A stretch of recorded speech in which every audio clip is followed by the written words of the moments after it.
disso.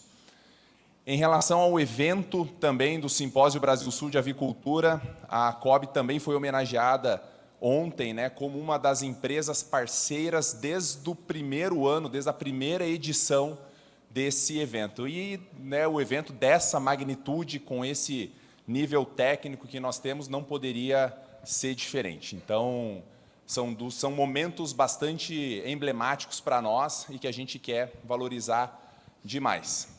E, por fim, para não me alongar, também ratificar aí o compromisso da COB com o mercado. A gente está vindo de meses, anos, né, desde pelo menos final de 2023, o mercado avícola está muito positivo, ele está muito, tem um ímpeto muito grande por crescimento. A gente sabe da responsabilidade que nós temos na genética de estar presentes no campo nesse momento também, né? Nós reforçamos sempre o compromisso que nós temos com o serviço técnico. Então, a COB tem um serviço técnico bastante robusto, né? Capitaneado aí pelo nosso diretor Eduardo Lowen, com toda a equipe de gerente regional, o Paulo Magro com a equipe dos especialistas, né? Então, são pessoas que estão sempre muito preparadas aí para estar no campo, e reforçar o nosso compromisso de que a COB promete, a COB entrega, né? Então, a gente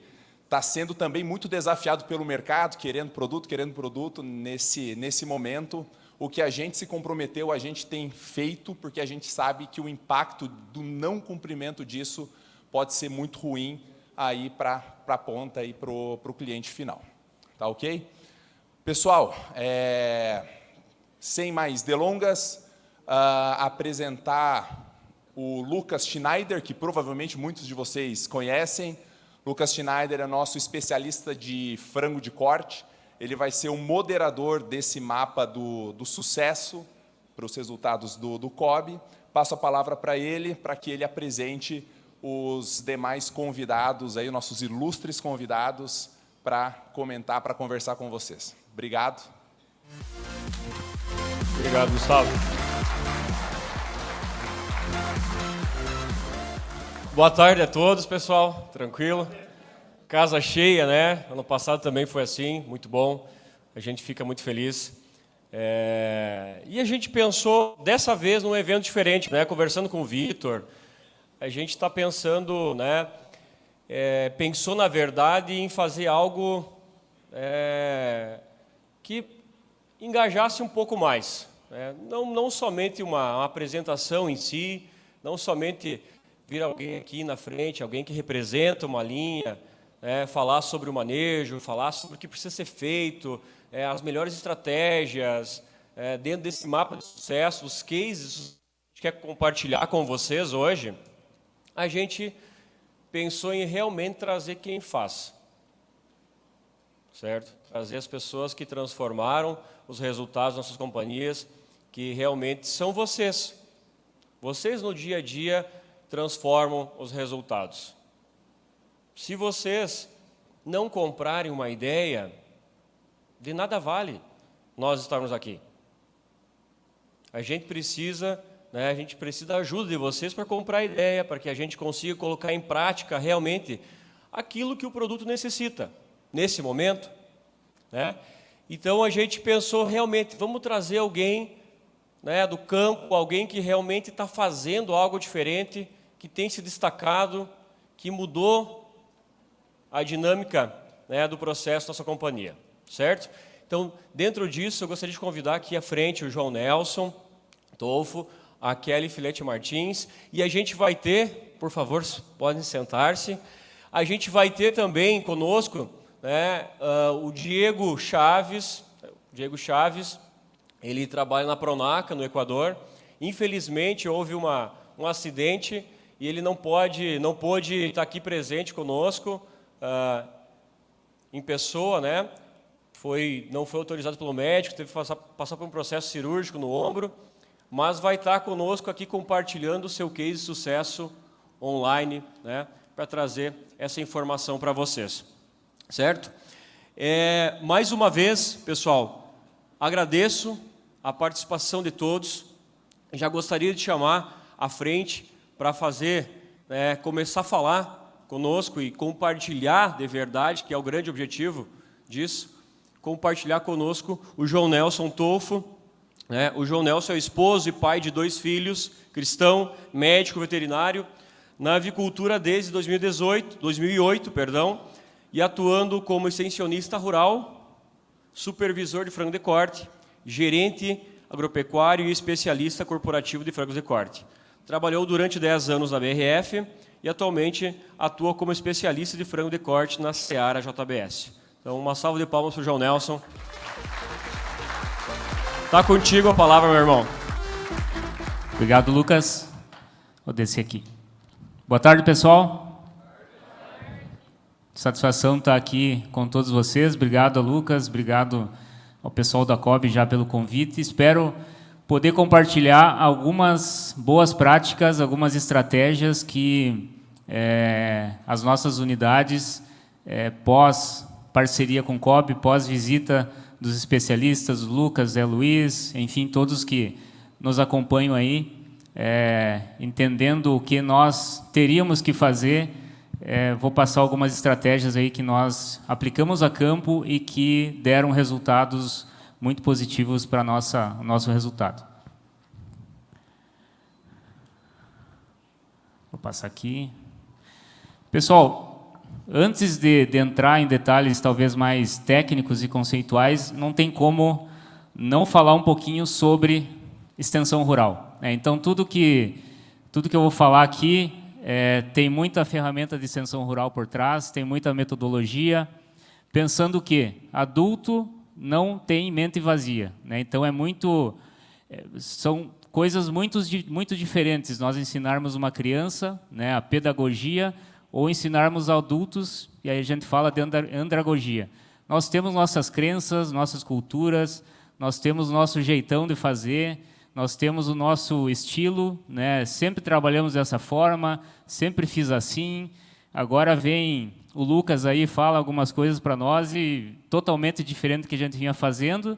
Como é que vai dar certo esse negócio? Então, eu parto desse princípio aqui, que a gente entendendo que nós, todos que estamos aqui, nossos produtores, nossos extensionistas, nossos supervisores, gerentes, são todos adultos, todos têm uma cultura, todos têm um aprendizado, todos fizeram de alguma forma, mas é muito importante nós utilizarmos algumas estratégias específicas para adultos, para aprendizagem de adultos, para que a gente consiga convencer as nossas pessoas que estão nas pontas ou estão liderando o nosso processo, para que os conceitos sejam aplicados partindo do princípio que a gente acredita e confia que aquele conceito vai dar certo.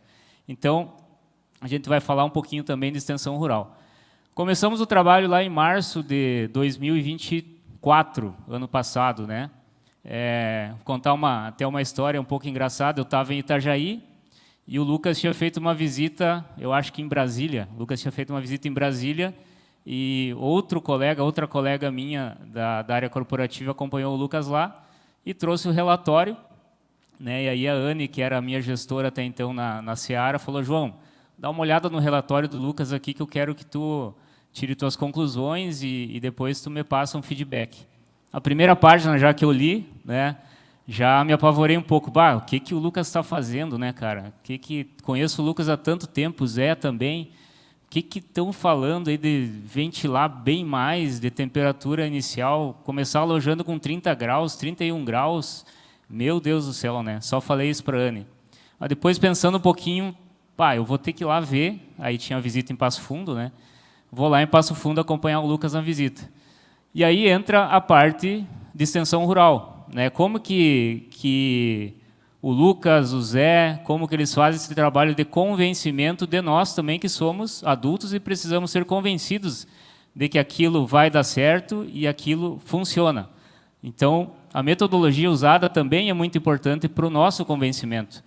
Não demorou mais do que 2 horas dentro de um aviário para nós entendermos o que precisava ser feito. Até eu falei para o Lucas, para mim já deu, já poderia acabar a visita, tu poderia voltar lá para Rio Preto, Lucas? Eu voltar para onde eu vim, ou ir para o escritório e a gente definir estratégias do que fazer com esse produto que nós temos na mão agora, que é um produto muito diferente do produto anterior. E aí a gente volta para aquele conceito. Os paradigmas que a gente vai criando, a cultura que a gente vai criando. Tinha-se uma cultura muito forte de não ventilar as aves, porque poderia causar alguns problemas de condenações, algum problema de pele, algo nesse sentido. Então, nós tínhamos essa cultura de ventilar menos, né? E a gente já vai partindo para um princípio do que a gente precisa fazer diferente. Então, nós trabalhamos com muita clareza na informação, né? Partindo-se do quê? Ver na prática, né? Como estava acontecendo antes e pós algumas alterações de curvas de temperatura, de ventilação, aferições de temperatura, o que acontece depois com o animal que nós temos lá, que é nesse caso aqui é o nosso COB. Então, a partir disso, aprenderemos na prática, confiamos no que tem que ser feito, porque acreditamos que o que vem das genéticas para nós, independente de qual for, é o que precisa ser feito, e nós precisamos primeiro acreditar no que é passado a nós. E depois, claro, a gente criar também algumas alternativas aí para melhoria do resultado e também trocar informações com o pessoal da COB, ou enfim. Ferramentas de extensão e disciplina aqui na execução das estratégias que nós fizemos após essas visitas. Então, aí nós fomos a campo, né, pessoal, trabalhando convencimento, entendendo o que precisa ser feito com o produto que nós temos na mão. Então, muito trabalho de treinamento a campo.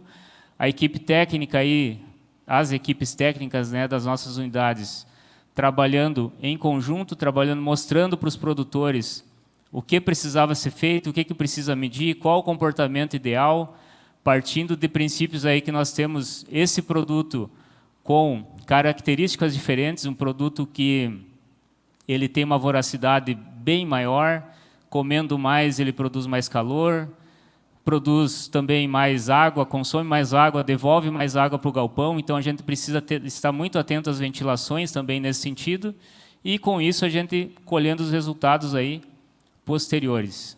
Então, muita extensão rural, né? Aqui vocês podem ver reuniões aí com produtores a campo, em escritórios e depois a campo, mostrando que pode ver até está escrito lá manejo COB, e do lado ali embaixo tem um coração, não dá para ver muito bem, né? Mas o coraçãozinho que a gente faz as necrópsias e trabalha isso com os integrados também, e do lado uma chaleirinha, uma chaleira, para quem é do sul lá vai saber muito bem, né? A chaleira já em ebulição e fervendo, né? Então nós precisamos estar muito atento aí com esse produto em relação às ventilações.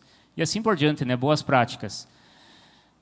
Quebrando paradigmas. Aí nós, a campo, quebrando vários paradigmas em relação às ventilações, em relação às curvas de temperatura. Eu não vou trazer aqui que a curva é 31 graus, 32, é 30. Vai depender muito das condições ambientais que a gente tiver, vai depender muito do galpão que a gente está trabalhando, vai depender muito da umidade relativa que nós tivermos, tanto fora do galpão quanto dentro do galpão, mas a gente precisa entender o que o animal está nos mostrando, né? A gente tinha muitas dúvidas aqui, por exemplo, aquela foto embaixo, não tem o laser, né? A foto embaixo à esquerda que mostra um comportamento inadequado das aves, né? Mas e aí, está com frio, está com calor? É umidade alta, é umidade baixa? O que está acontecendo que esse pintinho está se arredando para o lado da mureta, né? A gente faz aferições de temperatura corporal. É claro que só a temperatura corporal pode não ser 100% de um diagnóstico de frio ou de calor, mas são pontos importantes para a gente aferir.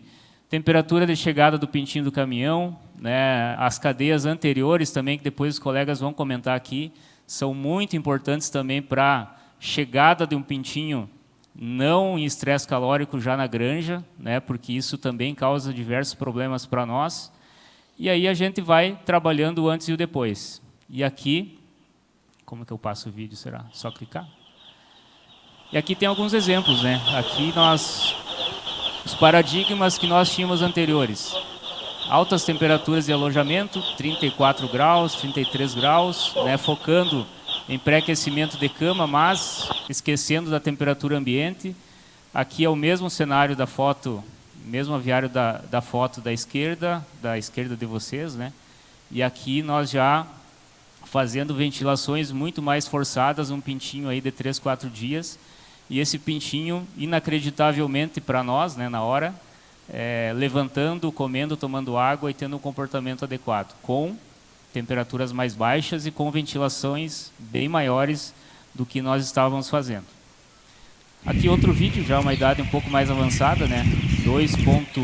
Aqui são 16, 17 dias esses pintinhos, essas aves. Também numa condição segurando um pouco mais a ventilação, vocês podem ver até a cama um pouco já impactada pela umidade relativa, né? Então ventilando menos, quando ventilamos menos, retiramos menos água do galpão, né? O Lima está aqui também nos assistindo, fala bastante sobre umidade relativa. Então as consequências, além do comportamento, consumo de água, quanto mais exaustores eu tenho ligado fazendo ventilação, mais água eu estou tirando desse galpão. Um exaustor, 1.000 litros, 1.200 litros de água a mais sendo retirada desse galpão. Consequências positivas, resultados zootécnico, desempenho, GPD conversão, cama seca, calo de pata reduzindo também, como foi falado pelo colega Cássio na outra palestra também, que é um valor agregado muito bom para a nossa empresa e para as demais empresas também. Passando aqui. Então aqui tem um exemplo lá embaixo à esquerda de vocês, né? Temperatura com 0 dias, 34 graus. Então, creio que vocês hoje também não trabalham dessa forma, mas, como eu falei antes, culturalmente, na região que nós estávamos nesse dia, os produtores preconizando muito mais o aquecimento do que ventilação, principalmente na região sul do país, né? E aí pintinhos em ofegação, de certa forma, tendo boa movimentação, tomando água, comendo pouco, mas tomando água. Então aquele conceito de que sim, o pintinho pode passar um pouquinho de calor, que está tudo bem, está tudo certo, a gente começou a entender que não é bem assim, a gente precisa tomar algumas ações, sem medo, né? Sem medo de fazê-las, porque o comportamento do animal vai mudando e vai mostrando isso na prática, né? Reduções de temperatura cloacal, então pegando pintinhos aí com 41,7, 42 graus, até acima, e depois, com outras aferições, a temperatura já reduzindo, a temperatura corporal também já sendo reduzida depois de algumas horas, né? Lembrando que 4 horas, 3 horas para reduzir 0,7 graus de temperatura corporal de um pintinho. Problema maior que esse pintinho, de manhã cedo, né? 7 horas, 7h30, 8 horas da manhã, já com temperaturas corporais elevadas, nos mostrando que durante a noite pecamos muito em ventilação. Aqui mais um vídeo só para ilustrar. Aí eu tenho uma tela e deixo a janela meio aberta aqui. Daí entra o ar de fora. Aí as aves começando a ter um comportamento mais adequado. Vou passar aqui por causa do tempo. E aí a lei da colheita, né, pessoal? Que a gente planta, colhe, a gente sempre colhe o que planta e colhe mais o que planta, né? E aqui mostra o resultado, né, a virada aí de jogo, né, no resultado dessa unidade em específico. Nós vínhamos aí com a linha cinza 2023, a linha laranja 2024. Né? Nós tivemos aí o início desse projeto nessa planta em específico, fevereiro para março, né? Não só no frango de corte, tivemos visita na incubatório, visitas em matrizes também, mas aí mostrando mais o resultado da conversão alimentar, que aí nós tivemos uma virada de jogo aí, até comparado com 2023, né? Em conversão alimentar e alcançando um resultado aí comparando dezembro de 24 com dezembro de 23, em torno de 120 gramas na conversão alimentar ajustada. 12 pontos, né, João? 12 pontos de conversão. Aqui o resultado de peso de 7 dias, também o trabalho começou lá em fevereiro para março, né? E aí o Lucas falava para nós, não, absurdo, não pode, 170 gramas, cobre, não é isso, né? E aí nós começamos a atingir pesos de 7 dias aí acima de 200 gramas já em abril e segue com pesos acima de 200 gramas até hoje. O GPD também, né, conforme a conversão alimentar mostramos antes também, o GPD também mudando de jogo aí a partir de abril comparado com 23. Aqui resultado de calo de pata, como eu falei para vocês, né? O que nós mudamos? Ventilação, basicamente isso. Perder o medo de ventilar mais, trabalhar com curvas de temperaturas mais baixas, olhar mais o que a ave está nos mostrando, né? E aí nós tivemos também um resultado de calo de pata bem melhor que nós vimos fazendo também em 2023, principalmente aqui no segundo semestre.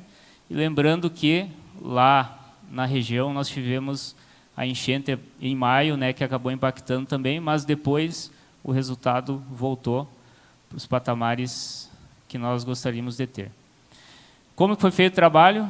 Propósito, né, primeiro confiar no que estava sendo falado para nós, acreditar, né. Claro que a forma da abordagem dos colegas da COB foi importante também para o nosso convencimento, mas a partir do momento que nos convencemos, nós fomos a campo para fazer. Qual a estratégia tomada para ser o mais rápido possível? Então, treinamentos, excursões, mudança de padrão rápida, aplicação a campo rápida, disciplina na execução, né? E aí o trabalho, realmente, quem fez o trabalho foi a equipe da unidade, né? A Natana, a Camila, o Everton, que não é irmão do Lucas, mas é bem parecido, a Alicia e o Fernando Tibola, aí, que é o gerente de agro. Até o comentário da Natana, que puxou bastante esse trabalho, né? E tem colegas aqui também, que estão aqui, a Bruna está sentada lá também, que é sanitarista da unidade.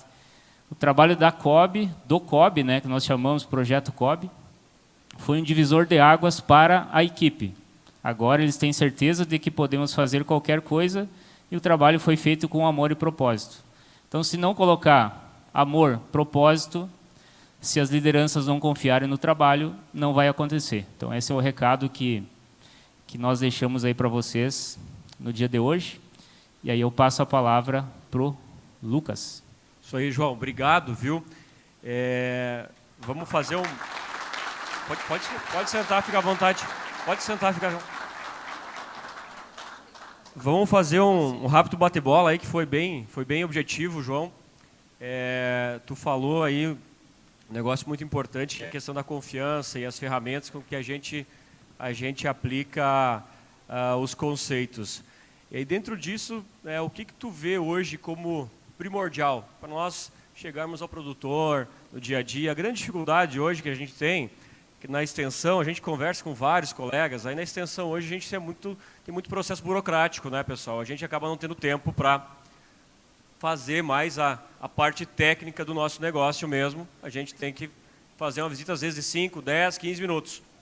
O que tu, João, através desse trabalho, tem de recado para deixar para os nossos clientes aqui, para os nossos amigos, de ferramenta para a gente utilizar e como utilizar ela, né? Para a gente tentar mostrar isso para o produtor e que ele também tenha confiança de mudar. Porque é um tema cultural que a gente está falando hoje, né, pessoal? Não é nem um tema, se é, às vezes, uma necessidade fisiológica da ave, mas sim um tema cultural. O trabalho tem que ser focado no convencimento primeiro da equipe técnica, né? Se a equipe técnica não tiver... Vou levantar. Claro. Se a equipe técnica não tiver convencida do que tem que ser feito, né, não vai ter um trabalho adequado no convencimento do produtor. Então, o primeiro passo, que foi o que a gente fez naquela semana, né, Lucas? Até eu falei no dia, né? Eu falei, pessoal, nós precisamos mudar. E aí os extensionistas que estavam lá falavam, João, mas tu mesmo falava para nós que era assim, assado, né? Eu falei, gente, a gente precisa ter capacidade de mudar e mudar rápido. Né? Então, eu me convenci e falei, time, eu falava no passado que era assim, agora vai ser assado. Vamos lá, vamos fazer. Então, visitas curtas não vai funcionar, né?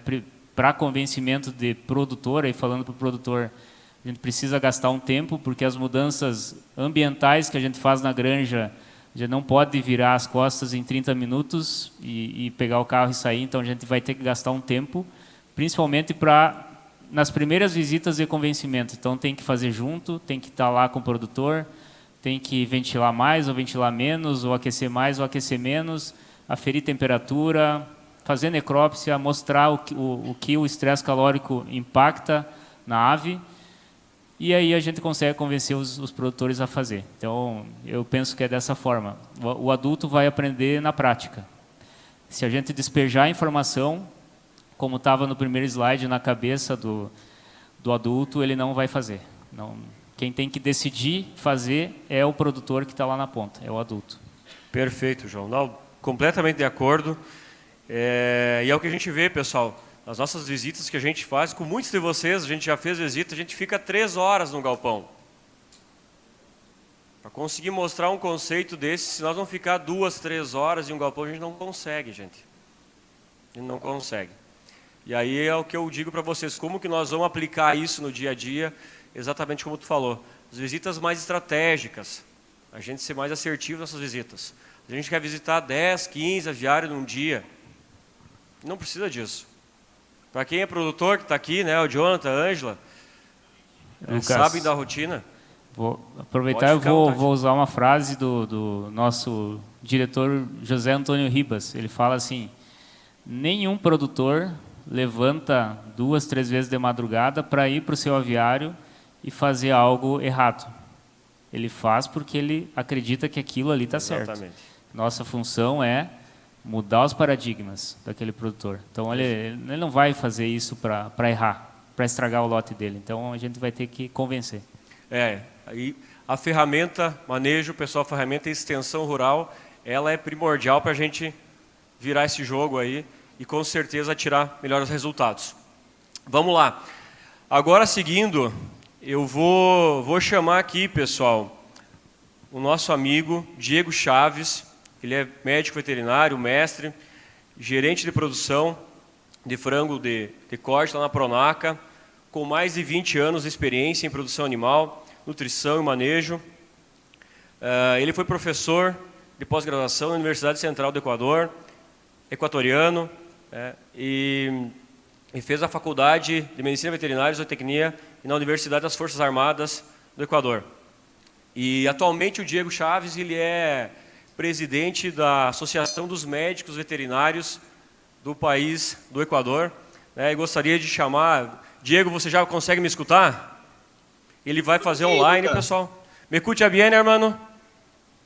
Seguro que sí. Muchísimas gracias. Escucho bien. Excelente, amigo. Estamos aquí para escucharte, para que tú puedas compartir con nosotros lo que ha aprendido, lo que ha visto y la mejora de los resultados, los casos de éxito que ustedes están ahí practicando. De verdad han logrado muy buenos cosechas de resultados en el último año específicamente por un tema de romper los paradigmas. Eso es lo que estamos aquí para escucharte, para que tú puedas compartir con nosotros eso, mi hermano.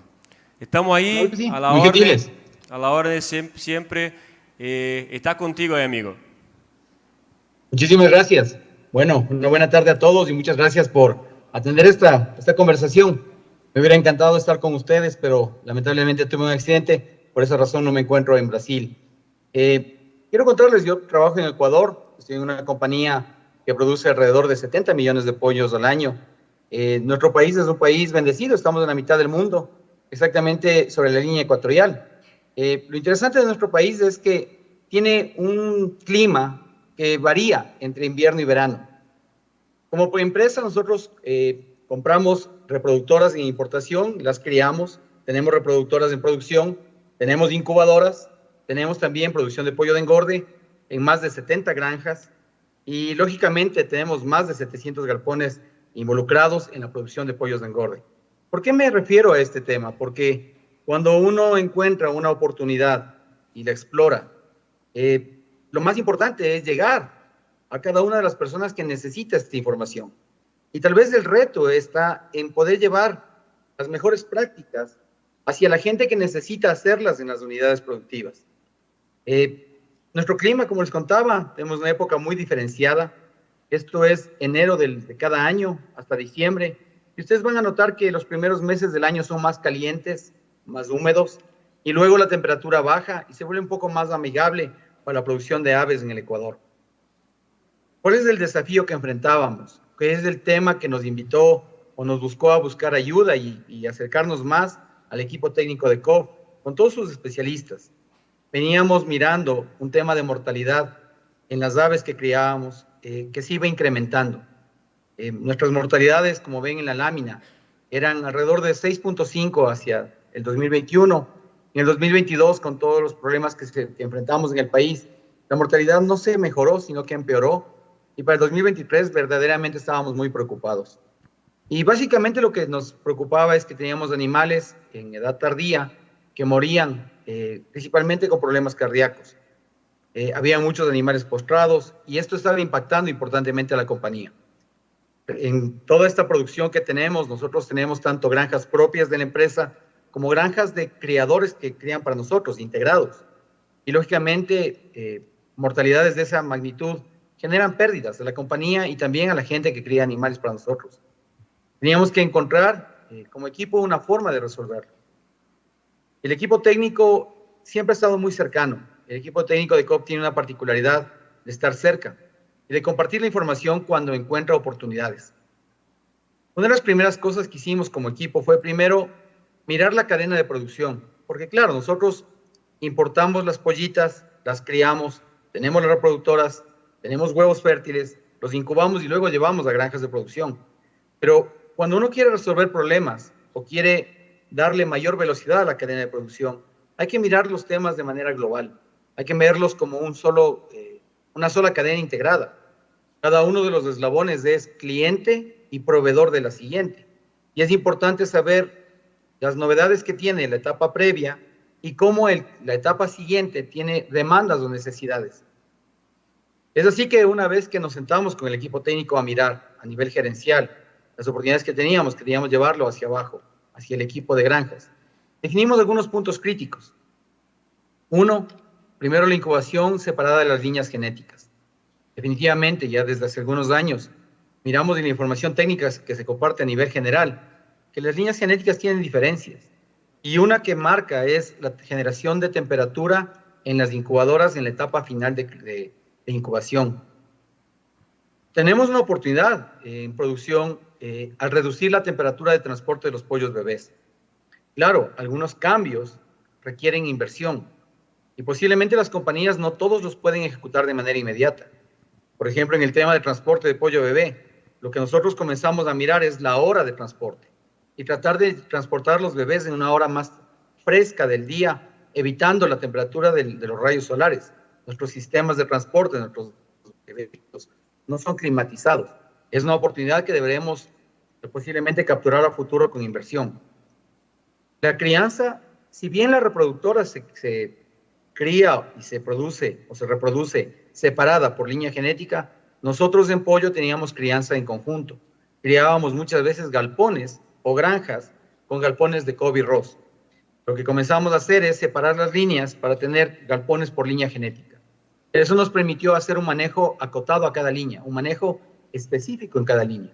Seguir la recomendación de la temperatura de los embriones, mirar la temperatura de los bebés a la llegada de las granjas y acompañar el manejo que normalmente hacemos con una evaluación adicional, que es la temperatura de los pollos bebés con respecto a temperatura de sus cloacas. Con esto definimos curvas de temperatura y ventilación de acuerdo al tipo de línea que estábamos criando, a la edad de la reproductora y a la época del año. Y lógicamente, en base al galpón que estábamos operando. En una empresa que tiene más de 700 galpones, sin duda hay diferencias entre los galpones. Una vez separadas las líneas genéticas, logramos también hacer algo que era una oportunidad, que es poder tener dietas separadas por línea y generar un ahorro en el costo de producción. Para poder hacer todo esto tuvimos que trabajar mucho con la parte de planificación. Y la planificación, cuando uno mira una empresa integrada, tiene que ver incluso con la frecuencia o el momento de compra de las líneas genéticas.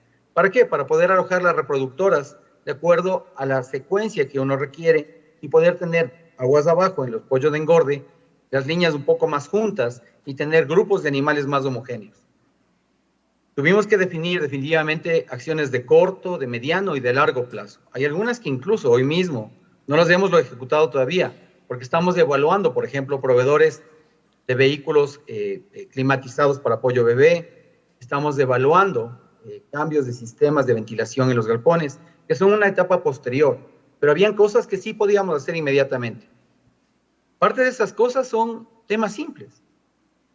Uno de los temas que creo que agrega mucho valor es que nosotros en la industria avícola siempre miramos la temperatura de los galpones.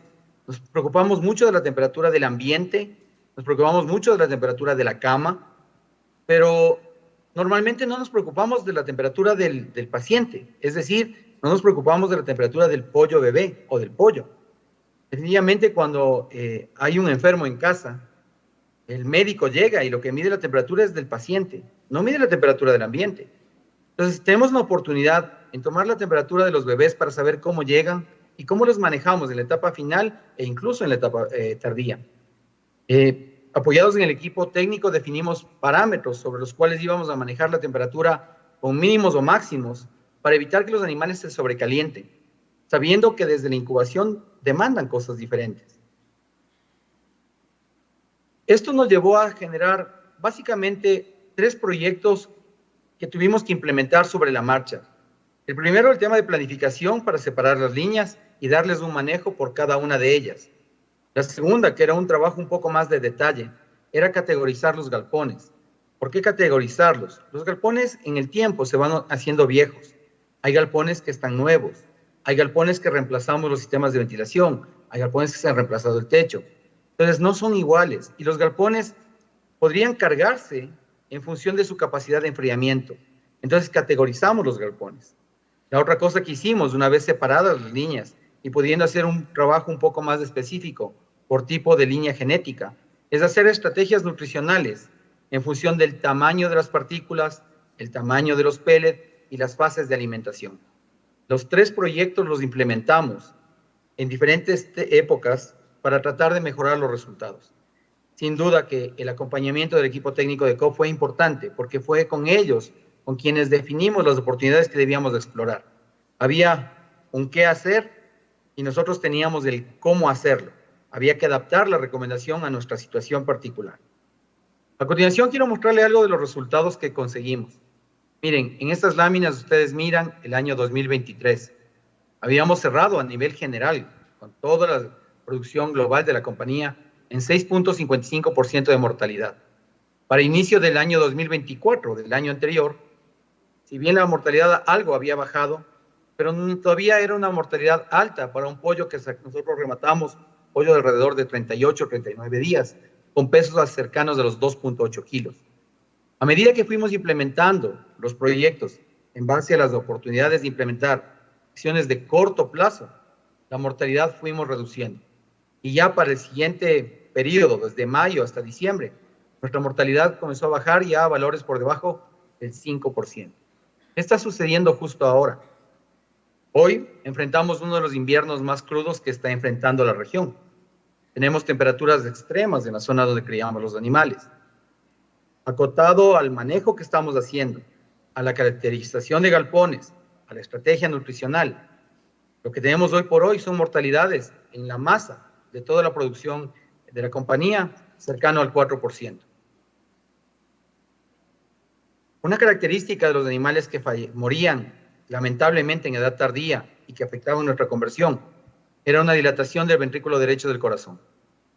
Y lógicamente, a medida que íbamos corrigiendo los temas de temperatura en incubadora y en granja, lo que íbamos mirando es que el corazón tenía una estructura mejor y una conformación más adecuada, similar a lo que miramos hacia la izquierda. Los animales que morían con muerte súbita, después de 2 kilos de peso, tenían un corazón dilatado como el que vemos a la derecha. Era una clara evidencia de que la temperatura excesiva, ya sea en etapa embrionaria o inicio de la producción, podía afectar el desempeño de los animales. ¿Qué pasó con la conversión? La conversión el año anterior, el 2023, había terminado en el global en 1.52. El primer inicio de año, fruto de varias acciones adicionales, había mejorado 1 punto pero todavía nuestra mortalidad era muy alta, no era una mortalidad deseable. Una vez implementado el plan de trabajo, miren el efecto sobre conversión. Hay una reducción aproximadamente de 4 puntos y básicamente tiene que ver con esa mortalidad tardía. No hemos dejado de implementar y de seguir sumando acciones en lo que estamos trabajando hoy por hoy. La conversión en estos primeros 3 meses del año, en una situación no del todo amigable para la producción, porque estamos con temperatura muy alta, sigue mejorando la conversión, sigue mejorando la productividad de los galpones. Hay un paradigma que debemos comenzar a romper, porque cuando mirábamos al inicio el comportamiento de la mortalidad, el comportamiento de mortalidad por muerte súbita, estos corazones dilatados, parte del equipo pensábamos de que posiblemente era la presión de crecimiento lo que generaba que los animales mueran por una falla cardíaca. Si ustedes miran, nosotros el año 2023 terminamos con una ganancia diaria de peso de 72.8 gramos. Y para el primer inicio de 2024, nuestras ganancias de peso habían mejorado. Habíamos mejorado 1 punto en ganancia diaria de peso. O sea, alrededor de 40 gramos más de peso en los animales a final de cría. Una vez que implementamos estas mejoras que repercutieron sobre la calidad o la capacidad cardíaca del animal, nuestras ganancias de peso mejoraron. E incluso hoy por hoy, nuestras ganancias de peso siguen siendo mejores. Este manejo que requiere la línea genética, con características cada una de ellas, que posiblemente están ligadas a la temperatura y al control de la temperatura y a la mayor ventilación, también ocasionan cosas deseables con respecto a los galpones, similar a lo que comentó John en la charla previa. Este es nuestro comportamiento de decomiso de patas. Este es el aprovechamiento de patas. Cada vez que ustedes ven un número en la pantalla, significa cuántas patas pudimos aprovechar. En el año 2023 habían apenas, en algunos momentos, 10% de patas que podíamos aprovechar. Y habían otras épocas del año que podíamos aprovechar más del 80%. Y lo ligábamos mucho a la época invernal. Decíamos que en esta época, por la lluvia, la humedad del ambiente, teníamos este problema. Y posiblemente sí, también el ambiente contribuye. Pero si nosotros no ventilamos a las aves de una manera adecuada, no vamos a permitir que las camas se sequen. Y miren lo que sucede después. Una vez implementado el proyecto de manejo acotado por línea genética, que tiene que ver con ventilación, tiene que ver con acelerar la ventilación, adelantar el programa de ventilación, mirando la temperatura de los animales. Miren cómo el comportamiento de las patas se vuelve mucho más regular. Cada vez hay menos puntos por debajo del 70%. Para cerrar, creo que las lecciones que nos dejó este año y medio de trabajo es que hay una fortaleza muy importante en el equipo de trabajo y en las personas. ¿Por qué lo digo de esta manera? Porque son las personas las que cambian los resultados. Son las personas que, teniendo habilidades, son las que podemos aprovechar en trabajar juntos, en que esos conocimientos se transmitan al resto. Una cosa particular que hicimos fue en nuestras 2 zonas de producción, tenemos 2 zonas muy grandes de producción, definimos una persona, tal vez el que tenía más habilidades, de poder capacitar al resto, de llevar estas buenas prácticas, de estas actividades que íbamos a implementar. Era la persona que llevaba y homologaba el conocimiento con el resto del equipo en cada zona donde íbamos a cambiar las formas normales de trabajo. Otra cosa que nos deja como lección aprendida, miramos las aves y miramos a los pollos de engorde y definitivamente hay diferencias. Hay diferencias que se marcan desde la producción de la reproductora, el requerimiento en la incubadora, el desempeño de los pollos, la cantidad de carne que producen, y eso denota o demanda que nosotros hagamos cosas diferentes. Y la última como lección aprendida es que es bueno romper los paradigmas, porque en nuestra área técnica, en nuestra área avícola, es un área biológica, con cambios. Estamos expuestos a cambios todo el tiempo.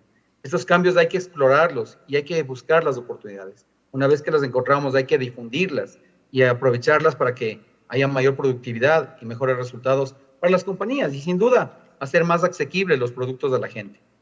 Eso es lo que tenía preparado para ustedes. Cierro con una foto del equipo, agradecido con el equipo técnico de COP por el apoyo y el acompañamiento. Y sin duda el equipo humano que está en las granjas hoy mismo, cuidando de los animales, mirando los procesos y cada vez desafiándose a pensar diferente. Muchísimas gracias.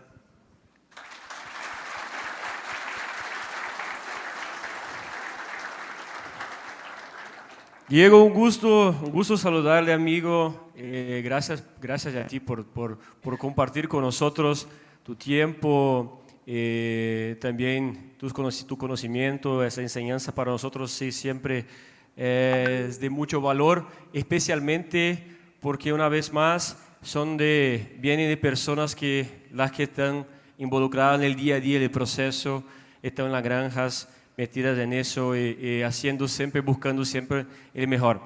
Eu quero, outro ponto, quero perguntar, pessoal, para vocês assim, quanto vale o quilo da pata exportação China hoje? Ou a tonelada, melhor? $3 o quilo, pessoal. Se nós não melhorar nada na parte zootécnica, só com a pata já paga a conta. Mas não vamos melhorar nada. Nada. Zootecnicamente, que é o que que esse é uma consequência da boa. Olha quanto dinheiro já vai ganhar com pata, pessoal. Então isso é muito importante. Às vezes a gente gasta muito dinheiro em outras áreas e a gente esquece do manejo, e o manejo é o carro-chefe do nosso negócio. Certo? Só com pata já pagaria toda a conta disso aí. Diego, outro ponto que quero que comparta com eles é o tema do espaço amplo, que vocês manejam espaço amplo. Na primeira visita que tivemos allá, a mim me encantou isso, e depois todavía se implementou, se agregou todavía mais o conceito de ampliar os espaços. Então, eu quero que comente com eles esse tema também, por favor. Con mucho gusto, Lucas. Mira, una de las cosas, y sacando adelante el tema de que hay prácticas que se tienen que seguir compartiendo con el resto del equipo. Nosotros teníamos algunas granjas con un desempeño superior cuando mirábamos los pesos de 7 días. Pesos de 7 días y mortalidades bajas de 7 días. Y otro parámetro que no es común en pollo de engorde es uniformidad. En reproductora uno mira la uniformidad todo el tiempo, pero en pollo también es una oportunidad mirarla. Teníamos granjas con un desempeño superior. ¿Qué característica tenían estas granjas? Son granjas que recibían en el 70% del galpón y algunas incluso un poquito más. Claro, aumentamos la zona del espacio donde los animales pueden consumir alimento, hay más área de comedero, más área de bebedero. Claro, se demanda o se requiere cambiar los sistemas de calefacción. Hay que calentar un área más grande del galpón. Se necesita ubicar calentadores de ambiente y los sensores correspondientes a lo largo del galpón. Realmente es una práctica que veíamos como un distintivo de las granjas con mejor desempeño de 7 días y que sin duda repercutía al final. Tenían muy buenos resultados. Entonces esa práctica, esa buena práctica, la fuimos premiando, la fuimos repitiendo granja a granja. Hoy por hoy más del 80% de las granjas reciben los animales en espacio amplio. Recibimos en prácticamente el 70% del galpón. Para eso, claro, nos acompañamos de comederos de línea, bebederos y alimento en papel. Y calefacción para poder acompañar a los animales. Excelente, mi hermano. Solo para cerrar ahí con la clave de oro, ¿cuál es el gran mensaje que tú puedes dejar a todos nosotros acerca de todo ese tema de romper los paradigmas? ¿Cuál sería el gran mensaje, mi hermano? Claro que sí, Lucas. Mira, creo que el mensaje que sigo pensando es que muchas veces las oportunidades están más cerca de lo que uno se imagina. Cuando uno mira los resultados internos de las compañías, ustedes siempre van a encontrar algún galpón, una granja, una operación que tiene resultados superiores al resto. Y ahí está parte del paradigma. Si alguien más lo consigue, si alguien más lo logra hacer, ¿por qué nosotros no podemos hacerlo? Y muchas veces está en nuestros mismos galpones, ojo. Hay algunos galpones nuestros que tienen resultados espectaculares, que tienen condiciones particulares que hacen que esos resultados sean excepcionales. Lo mismo lo pienso cuando pienso en los resultados de las compañías en general. Cuando uno mira reportes de Agristats, hay alguien que tiene el mejor resultado en conversión. Hay mortalidades más bajas que las que nosotros tenemos. ¿Qué hacen ellos? Seguramente son prácticas que pueden permitir llegar a esos resultados. El tema de romper los paradigmas está en mirar los números en general y ver que sí se puede lograr resultados superiores. A veces cuesta un poquito adaptar las oportunidades, pero una vez que se identifican hay que explorarlas y hay que hacer que el equipo pueda absorber la oportunidad para implementarla. Eso, Lucas. Excelente, Diego. Buscar explotar siempre el máximo potencial de las líneas genéticas. Muchísimas gracias, amigo. Muchísimas gracias por estar acá con nosotros. Un abraço e graças a ustedes. Cuídate mucho. Para nós finalizar, pessoal, para a gente partir para a última sessão, a gente vai convidar nossa ilustríssima Kelly Filete Martins, formada em Medicina Veterinária e Administração, pós-graduanda em Gestão de Pessoas pela FGV e atualmente está como gerente de fomento na GTF, GT Foods. Kelly, prazer ter você aqui conosco, compartilhando teu conhecimento e os resultados importantes que vocês estão atingindo lá. Obrigado. Obrigada, Lucas. Boa noite, pessoal. Acho que é só passar aqui. Muito obrigada pela COB, primeiramente, pelo convite. Estou muito feliz de estar representando a GTF aqui.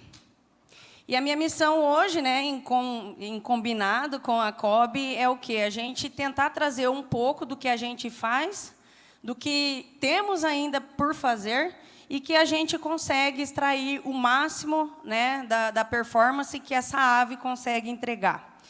Então, eu trago aqui o primeiro slide falando de trabalho em equipe, e o primeiro trabalho de equipe que a gente tem é com vocês da COB, né, de trazer as informações melhores e o que a gente pode fazer de melhor a campo. Hoje eu posso dizer que dentro da empresa, uma das fortalezas da empresa é a viabilidade, e quando a gente fala de viabilidade, isso começa desde o pintinho, né, a nossa meta era sempre trazer mortalidades iniciais abaixo de 1% na primeira semana. E a gente vê no decorrer dos anos uma evolução muito grande na cadeia, né? Hoje a gente tem uma cadeia, pode-se dizer, muito boa, tanto na qualidade de matrizes, incubatório, e vai para o time de campo, né? Hoje eu estou com uma parte da equipe aqui, e sem a equipe de campo o negócio não acontece. Sempre são pessoas. Pessoas fazem acontecer. E eu posso dizer que o time hoje da GT é um time robusto, que gosta de resultado, é comprometido, e sem eles o negócio não funciona. E aí a gente tem um problema, né, porque a equipe é grande, e equipe grande tem várias cabeças pensantes, cada um tem uma opinião, e aí a gente alinhar isso é difícil. Como é difícil? É difícil a gente lidar com o produtor, são vários aviários, a gente tem que ter o poder de convencimento, então ter o engajamento e o alinhamento da equipe é o principal. E aí, quando a gente fala de viabilidade, né, que, igual eu comentei, que a gente vem, nos últimos anos, atingindo alguns números muito importantes, eu trago um exemplo aqui, que foi em 2023. O Lucas, né, visitando a gente lá no Paraná. Falei, Lucas, vamos ver o que dá para a gente fazer de melhor. A gente vinha num patamar de mortalidade que anterior de 23 era muito pior, né? E aí, em 23, a gente começa a dar uma guinada, mas assim não era o que a gente buscava. Só que, visualmente, a qualidade de pintinho a campo já tinha melhorado. Só que a gente não alcançava esses 1%, que era a nossa meta de máximo de mortalidade de 7 dias. Aí o Lucas, andando no campo, falou assim, Kelly, vocês eliminam muito pintinho de 7 dias. Deixa esses pintinhos respirar, deixa viver, porque que quer matar. Aí a gente escuta, né, produtor, mas veio umas curruíras aqui, não dá para, né, tem que matar, é um pardalzinho. E aí o Lucas falou assim, não elimina. Aí o que a gente fez? Em consenso com a equipe, nós proibimos a prática da eliminação até 7 dias, e quando essa eliminação acontecia, somente na presença do extensionista. Então, essa foi uma ação adotada. E aqui, quando a gente olha os patamares de bonificação que a gente fazia de 7 dias, porque como a qualidade de pintinho no passado era ruim, a gente bonificava esse produtor, porque entendia que o problema era nosso e não do produtor. Então, criou-se uma cultura de bonificação. E depois da visita do Lucas, né, a partir de julho em diante, os patamares que vocês veem de ganho.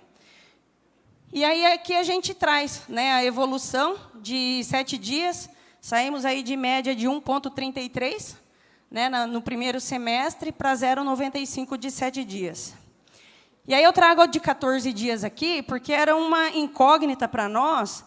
Se a gente falava assim, mas será que essa mortalidade de 14 dias também não vai aumentar? Porque eu não vou eliminar com 7 e vou jogar essa mortalidade para 14.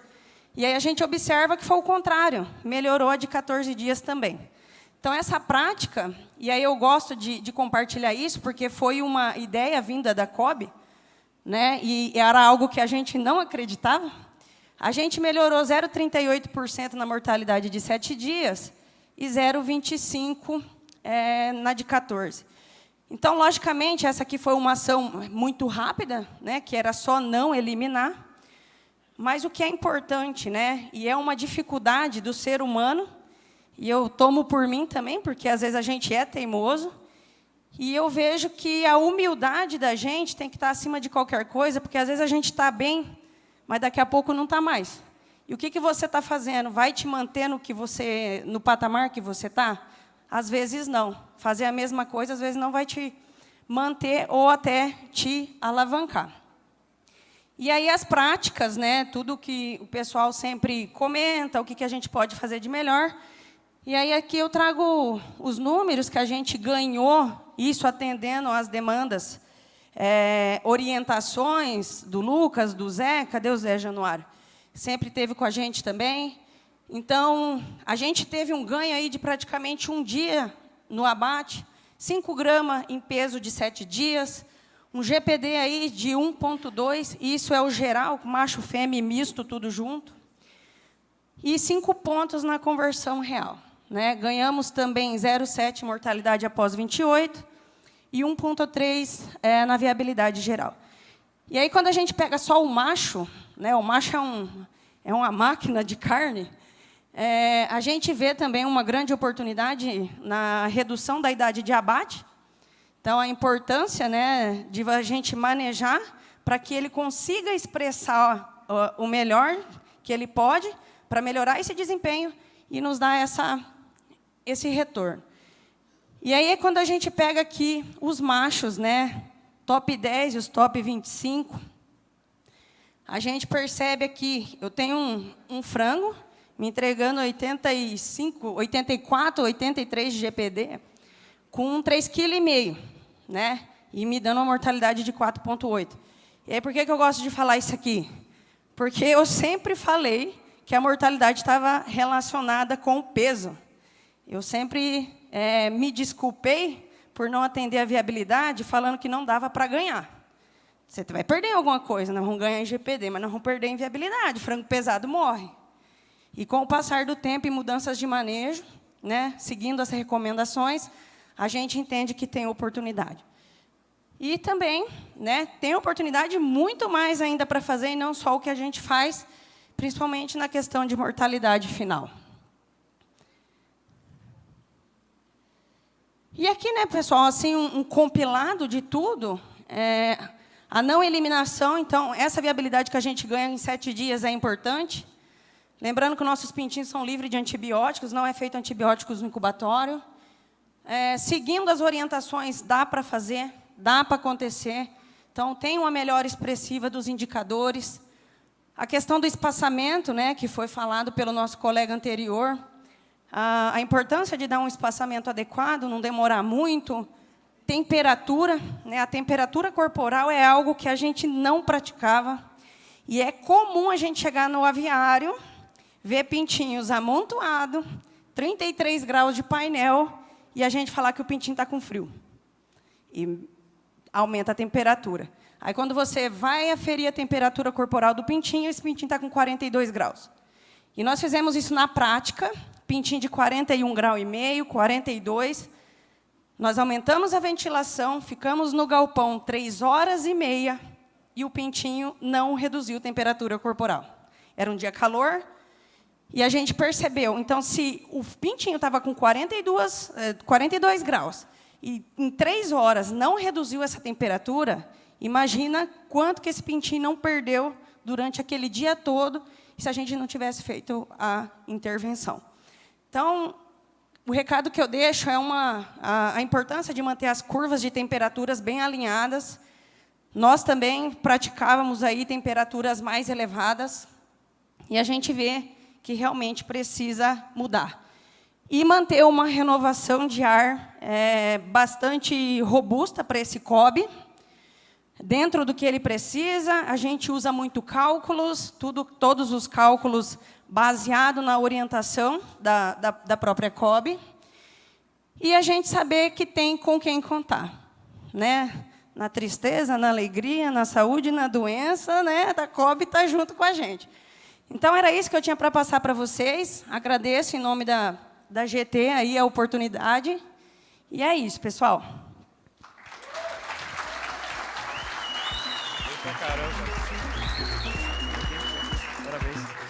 Parabéns, Kelly. Parabéns, viu?